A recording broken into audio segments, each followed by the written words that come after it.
The Cape Cod Baseball League All-Star Game is finally here, and this time it's the Falmouth edition as the game takes place on Fuller Field as we speak. My name is Aman Mahdi. I'm joined alongside Malcolm Soap reporting for FCTV. Welcome. Malcolm, we got a beautiful day here, right? The sun's out, the fans are out, the food trucks are out, everything's out here today. And there's going to be a lot of fans here. I think we got 1,000 to 2,000 attendance today. They're going to be watching all of these players from the Cape Cod Baseball League East and West Division compete in an epic battle between the West and the East. It pretty much happens every year. Last year, the West took it, and then the year before that, the East took it. So it's going to be a toss-up, but should be an exciting game. But I think the players care more about showing off their skills to the fans, and some Major League Baseball scouts might be in attendance today. So we'll be able to look out for those. We'll try and get some interviews with different players and different stuff. But Malcolm, it seems like it's more than just the game, right? There's so much more other stuff going on. Well, in addition to this A1 talent that we get to see here in Falmouth, we got some food trucks over there. We're going to do an autograph signing. There's going to be a home run derby.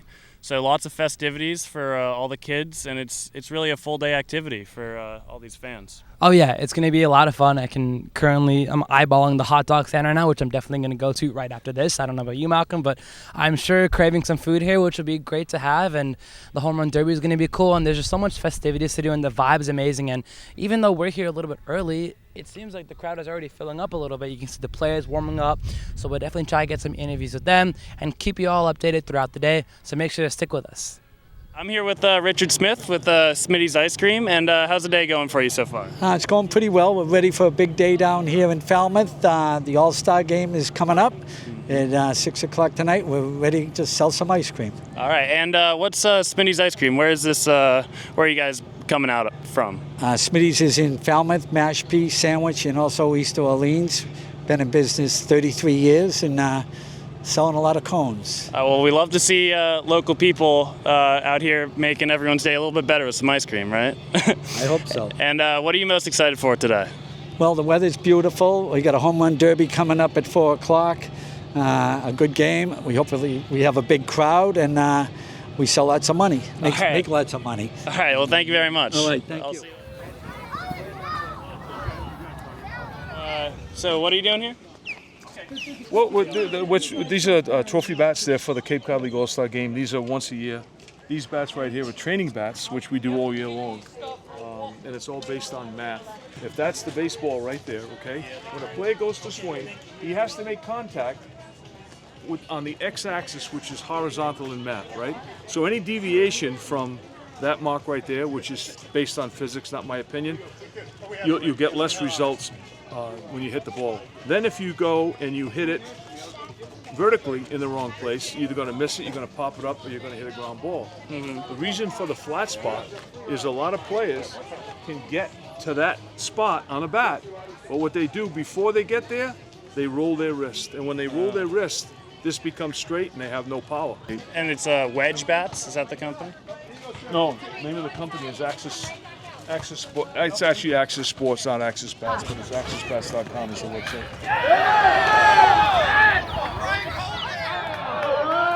I work for the Falmouth Commodores. I'm an admin and event management intern.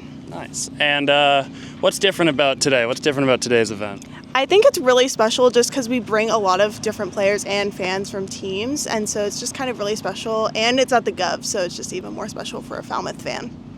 Are you excited to see anything in particular today? I'm really excited to watch the home run derby. I think that'll be really fun.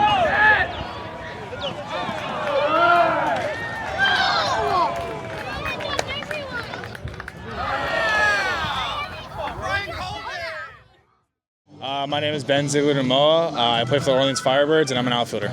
All right, so how are you feeling about today's game? Excited. Gonna have fun today. Really good group of guys, and a lot of talent out there, so it's gonna be fun. How are you feeling about, especially with all the MLB scouts in here? Who are you looking to prove for, and what skills are you trying to show here today specifically? I'm not really thinking about that right now. I think a lot of the guys aren't. We're just kind of just showcasing our skills. But of course, it's a nice cherry on top. Of course, I think we're just being pretty natural and just showing our raw talent. That's awesome. And how do you feel about you guys entering the playoff picture? I know it's coming up, so is this game going to be like a nice distraction away from it, or do you think you're going to use it to motivate you to perform even better for the playoffs? Because I know they're coming very soon, so how do you feel about this game compared to that? Yeah, I mean, it's a good thing. I mean, we definitely could have had a day off today, but at the same time, I'm excited to play baseball. I'm here to play baseball, so are the other guys. So we're excited for the opportunity, of course. I mean, being in the playoff picture is great. We just want to keep winning ball games at the end of the day, control the controllables. Awesome. Thanks, man. Appreciate it. The All-Star Game has been a tradition in the Cape Cod Baseball League for almost 35 years. The game brings the top-ranked players from each team and division in the league to battle in a showdown between the East and West. And this year, the game was played right here on Fuller Field for the first time since 2003. And it was all back and forth, but the East got up to a quick start here as Easton Carmichael singles on a fly ball here to center field that sends Ethan Petrie to home to score first.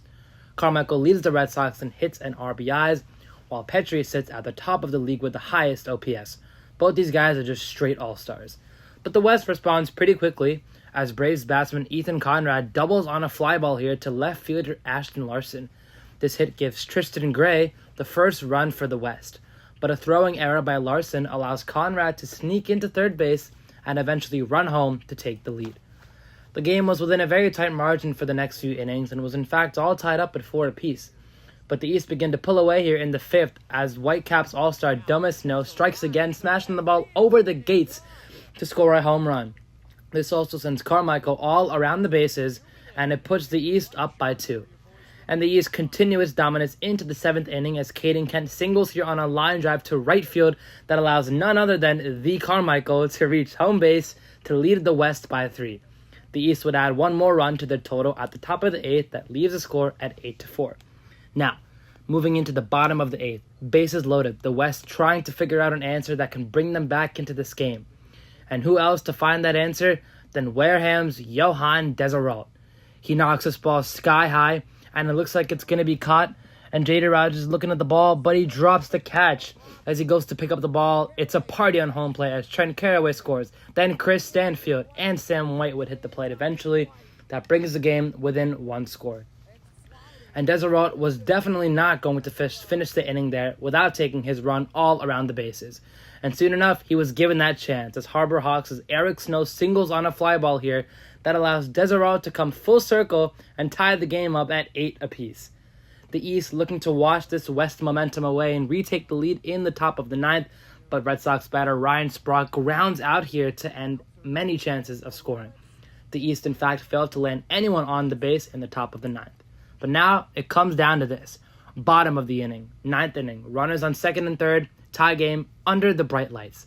The West have managed to come back from behind and score 4 unanswered runs late in the game. And now they have a chance to put this game away. Kane Kepley with this single to right field that sends Jackson Willett straight down from 3rd to run to home plate and scores to lift the West to a win for just a 2nd straight year. You got the ending run to finish the game. How are you feeling right now? Just excited. You know, we had a blast out there. Get to play the All-Star game here in Falmouth and then score the winning run. It's pretty fun. But Willets might need to score some more game winners to send the Commodores into the playoffs. You know, we didn't really put ourselves in the best position going into the last week, but I feel like if there's a group of guys that's going to pull together and win a bunch of games and get in the playoffs, it's us. So I feel like we're excited for the challenge. Willets and the West defeat the East for the 2nd straight year, this time in walk-off fashion. Malcolm, back to you.